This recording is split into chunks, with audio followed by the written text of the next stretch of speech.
Et on va aller donc plus loin pour vous expliquer qui est qui. Merci beaucoup Alexis dans cette affaire.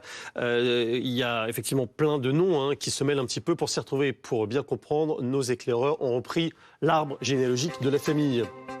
Et c'est vous, Fanny Wegscheider, qui l'avez fait. Aidez-nous à nous y retrouver.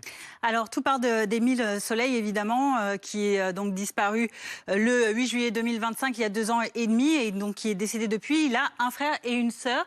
C'est le fils de Colomban et de Marie Soleil, ses jeunes parents. Donc, l'enfant était en vacances au Haut-Vernay. C'est le domicile secondaire de ses grands-parents, donc les parents de Marie. Voilà, Marie qui est là.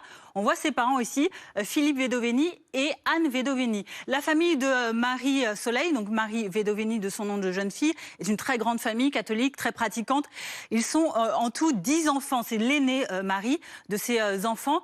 Et donc les grands-parents ici ont eu d'autres enfants, parmi lesquels 2 sont également donc concernés par cette enquête, puisque à la fois Philippe, Anne, donc les grands-parents d'Émile, et Marthe et Maximin, un oncle et une tante d'Émile, ont été entendus en garde à vue, on le rappelle, donc le 25 mars pour homicide volontaire et recel de cadavres. Ils sont ressortis libres sans aucune poursuite. Ils ont également, un peu plus tard, été auditionnés de manière classique en tant que partie civile au pôle criminel d'Aix-en-Provence. C'était le 9 décembre dernier, entendus donc sur le fond du dossier. Ils ont également exprimé leurs convictions.